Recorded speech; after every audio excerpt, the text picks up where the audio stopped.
God, I'm humble. I know that one day I'm going to learn. There's something you're supposed to say whenever you hear the ringing. I never thought it was tinnitus. Tell my husband that. We unique way to keep us humble, right? Would you like to come up and read on trust and treachery? Thank you.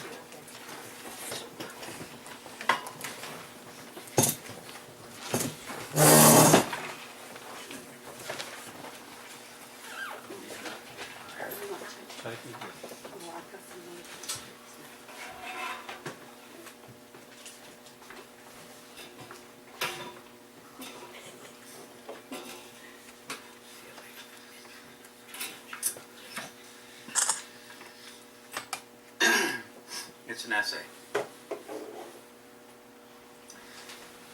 In the 1980s, Bernie Madoff, a respected investment advisor, made the fateful decision of turning his modest wealth management business into a massive Ponzi scheme. Over several decades, he defrauded thousands of unsuspecting investors of an estimated $18 billion. In essence, he said to his prospective clients, "I have developed a unique but ingenious investment strategy guaranteed to produce steady and substantial returns regardless of market conditions. Invest with me and you will make a lot of money. Trust me."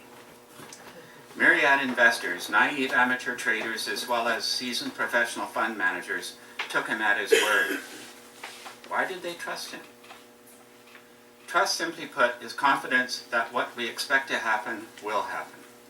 We trust the natural world around us, confident that the sun will rise each morning, that night will follow day, and season will follow season, and that if we plant a crop, the expected rains will come to water it.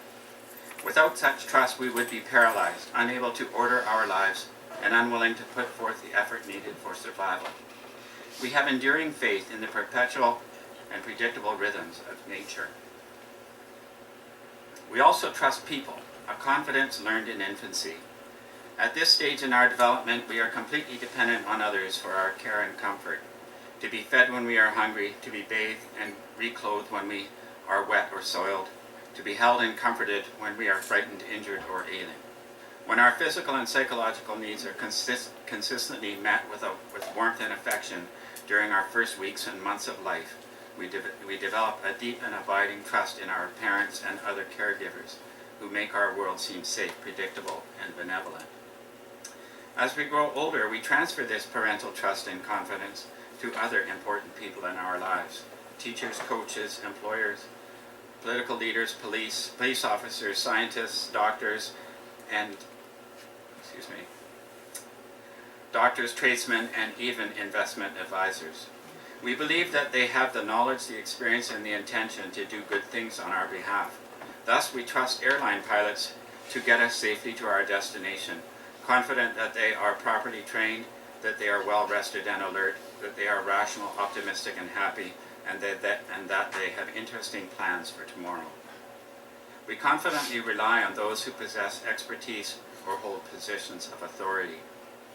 But trust is fundamental to all of our relationships, whether minor or major, short-term or long-standing. If, for example, you and I agree to meet tomorrow for lunch, we do so only on the basis of trust, our confidence that each of us will be at the chosen restaurant at the agreed time. Such trust is the glue that binds us together. We cannot run a successful business relying on our workers, counting on our customers, and collaborating with our partners without trust. We cannot have secure and lasting friendships, sharing memories and emotions, hopes and dreams, without trust. We cannot love, putting our happiness in the hands of another, without trust. In the absence of faith in other people, we would be cut adrift, alone and on our own, suspicious and fearful of others, unable to plan together, make agreements, or work on common projects. Yet we do not indiscriminately and wholeheartedly trust everyone we meet. We assess people's trustworthiness and trust by degrees, trusting some people more than others, trusting one with our secrets, another with our money, but neither with our lives. Trust is a measure of our belief in the character, the honesty, integrity, and goodwill of someone. We ask, can I count on his loyalty? Is he open, truthful, fair, moral, courageous, and well-meaning? Trust is also a measure of our belief in the reliability the common sense, competence, and commitment of someone. We ask, can I count on him to get the job done? Is he intelligent, capable, responsible, hardworking, consistent, and persistent?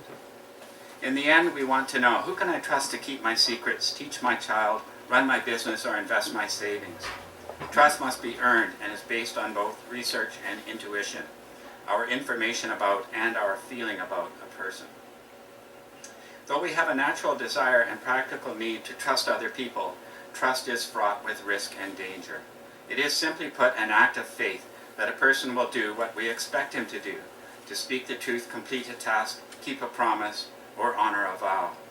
We deliberately and knowingly put ourselves in a vulnerable position, open to duplicity, exploitation, betrayal, and treachery each time we trust someone, for he may repay our optimism and faith with deceit and double dealing.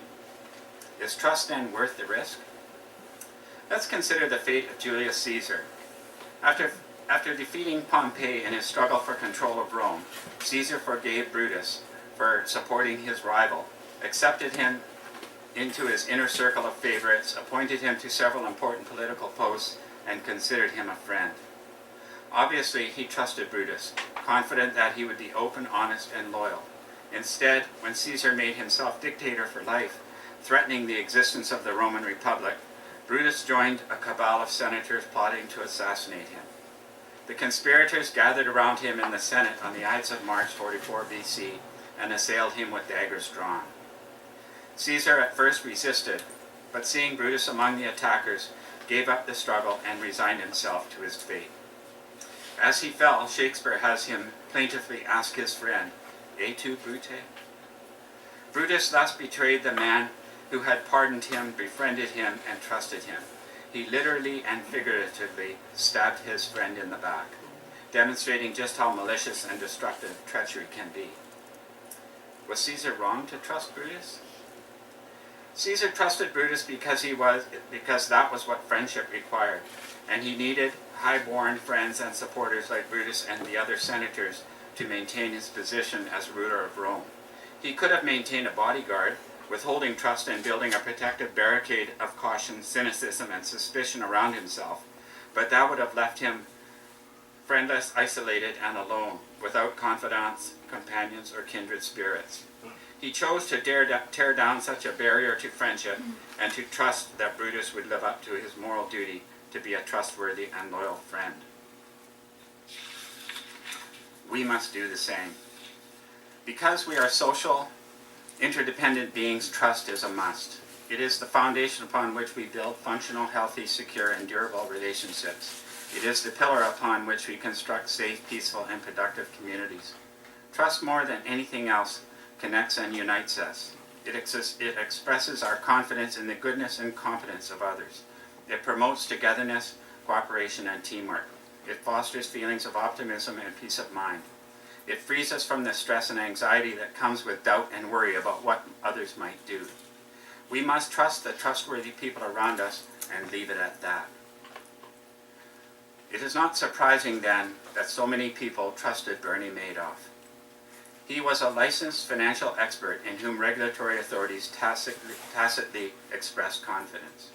His stature was enhanced by the fact that his family members, his friends, and his fellow Jewish associates also invested with him. He was reputed to have a special investment acumen, since he delivered the large and consistent returns he promised and always promptly acceded to investors' requests to withdraw funds from their accounts. Thus, trust, no doubt fortified by a little greed, encouraged countless investors from all walks of life to climb aboard the Bernard Madoff gravy train. Confident that he was trustworthy and would act legally and morally, they all in the end fell victim to his unprecedented villainy and treachery.